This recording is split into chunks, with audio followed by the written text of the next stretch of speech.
को बोलना है क्या बोले लोग नहीं बोला आप लोग सपोर्ट कर लीजिए तो उनके सामने बैठों में क्या रहता है और ना कोई हम लोग मतदारी में जा रहे हैं तो जाएंगे तो 6 महीने मिलेंगे आपकी हो या आप करो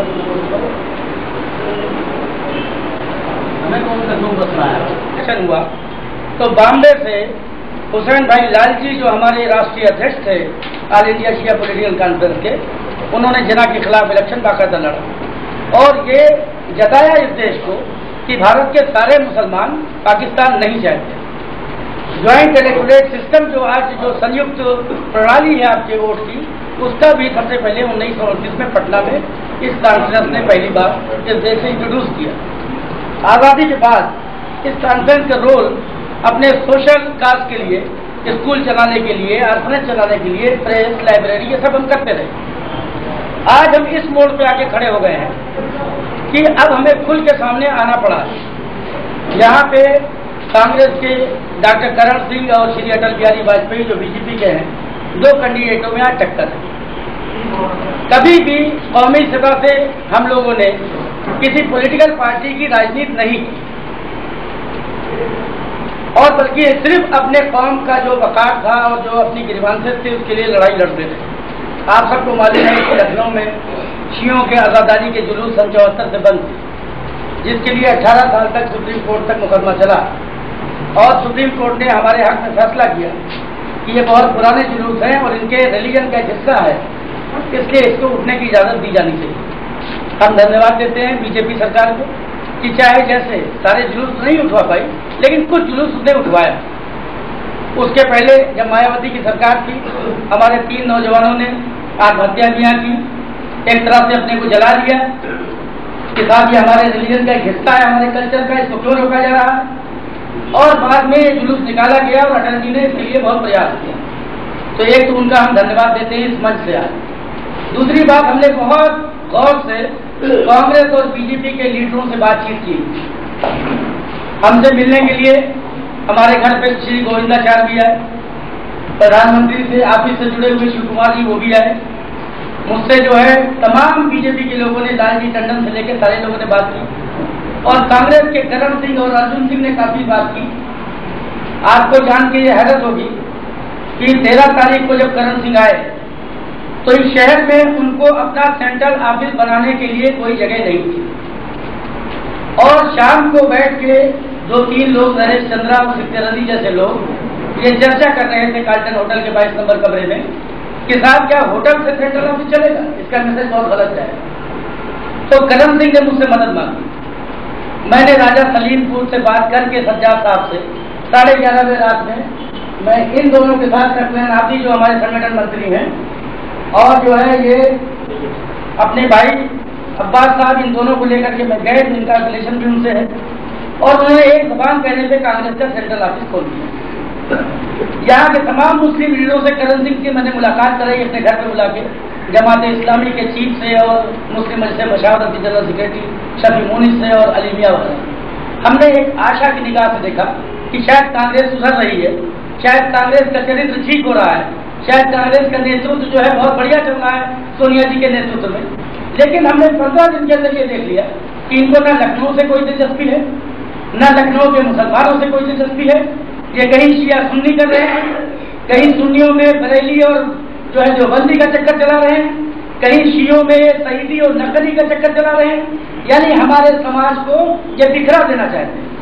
हम इस मंच से इस बात की घोषणा करते हैं कि अब तक हमारे साथ बहुत खेल हो चुका है, अब हम और बिखरने वाले नहीं।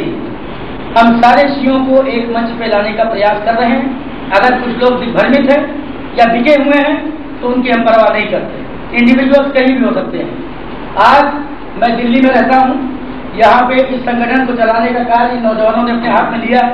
मैं आपको बता दूँ कि हर गली मोहल्ले में जितनी भी हमारी मातियाँ जुमने हैं, जितने भी हमारे दस्ते हैं, वो सब पहले हैरान होकर देख रहे हैं कि हम एक नई बात क्यों करते हैं। हमें भाजपा से कोई प्रेम नहीं, हमें कांग्रेस से कोई नफरत नहीं, लेकिन हम लखनऊ का भविष्य और प्रदेश का भविष्य देख रहे हैं, देश का भविष्य देख रहे हैं। श्री अटल बिहारी वाजपेयी का हम समर्थन करते हैं, जो कि पिछले 40 वर्षों से लखनऊ से जुड़े हुए हैं, बल्कि शायद आज़ादी के बाद से लखनऊ जुड़े हुए हैं। बाकी बातें हम भाजपा की इस वक्त भूल रहे हैं। हमें 2 आदमियों में चुनना है, अटल बिहारी वाजपेयी और करण सिंह में।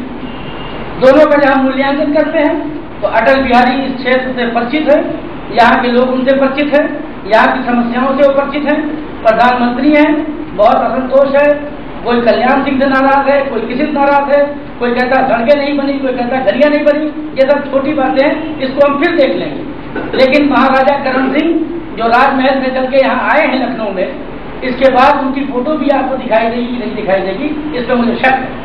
इसलिए हम चाहते हैं कि श्री अटल बिहारी वाजपेयी के हाथों से उन सारे कार्यों को कराया जाए, मोहब्बत से कराया जाए, उन पर दबाव डाल के कराया जाए, उनकी इच्छाओं का वो ध्यान रखते हुए अपनी इच्छाओं को रखा जाए और जो कमियां रह गई हैं उसको दूर किया जाए। लेकिन इसका ये मतलब नहीं कि इसका इलाज की तरह आपने कश्मीर की वादियों से एक को ला के रख दिया, जो लखनऊ का नक्शा नहीं जानता, जो लखनऊ की हिस्ट्री नहीं जानता, जिसे लखनऊ की ज्योग्राफिया नहीं मालूम, वो हमारा नेता बनेगा। उसे क्या मालूम कि क्या चीज है। मुझसे मैंने कहा आपका इलेक्शन ठीक चल रहा है, बोले था तो ठीक चल रहा है, लेकिन कुछ आर्थिक मदद नहीं हो रही है, तो उनको इस शहर से आर्थिक मदद भी चाहिए, वोट भी चाहिए, नोट भी चाहिए। बीजेपी वाले बड़े खराब, बीजेपी वालों ने जो है बाबरी मस्जिद गिरा दी, बीजेपी वालों ने ये कर दिया, बीजेपी वाले वो कर दिया। अब बीजेपी के बीच रख के हम देखते हैं कि हमको अलगाववादी शक्तियां कैसे कामयाब होती हैं। हम बीजेपी की शक्ल बदल रही है, हम तमाम मुसलमानों को जोड़ेंगे, न सिर्फ शिया बल्कि सुन्नियों को भी अपने साथ जोड़ेंगे कि हमारे सारे विवाद आरएसएस से, बजरंग दल से, बीजेपी से होते हैं, तो हम उन्हीं से डायलॉग क्यों न करें। हमें किसी चौधरी की जरूरत नहीं, हमें इटली से इंपोर्टेड सोनिया गांधी की जरूरत नहीं। हम अपने देसी अटल बिहारी से 2-2 हाथ कर लेंगे। अगर वो हमारी भावनाओं से खिलवाड़ करेंगे तो हम अपने घर के बुजुर्ग समझ के उनसे समझ लेंगे। हमें किसी विदेशी शक्ति की जरूरत नहीं। बहुत हो चुका खेल, बहुत दिग्भ्रमित कर चुके। आज सोनिया गांधी शहर में आ रही है।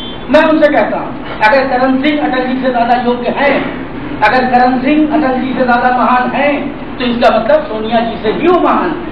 तो क्या करण सिंह अगर जीते तो उनको प्रधानमंत्री वो बनाएंगी? क्या लखनऊ को एक और प्रधानमंत्री वो देंगी? क्या उनमें दम है घोषणा करने का 3 बजे? अगर उनमें दम है तो कल फिर हम आप लोगों से मिलेंगे। लेकिन अगर दम नहीं है तो बकवास न करें, बहुत हो चुका। इन कांग्रेसियों ने जितनी समस्याएं आजादी से बाद लेके आज तक है, हिंदू मुस्लिम के जितने विवाद में कांग्रेस ने कराया है। बाबरी मस्जिद में मूर्तियां रखी गई, कांग्रेस का राज था। क्यों नहीं गोविंद बल्लभ पंत नेहरू गए और जाके उठा करके समझा के लोगों को अलग कर दिया? क्यों नहीं किया इसको उन्होंने? तो इस तरह की तमाम चीजें, ताला खुला बाबरी मस्जिद में, कांग्रेस के राज में खुला। जितने भी दंगे फसाद हुए कांग्रेस के राज में खुले। तो अगर कांग्रेस ये कहना चाहती है कि दंगे फसाद बीजेपी वाले कराते हैं, आरएसएस वाले कराते हैं, तो हम बीजेपी के साथ हो जाते हैं आरएसएस में। भाई दंगा तो हम ही से होता था, अब दंगा किससे होगा? अब कांग्रेस का चरित्र सामने आया।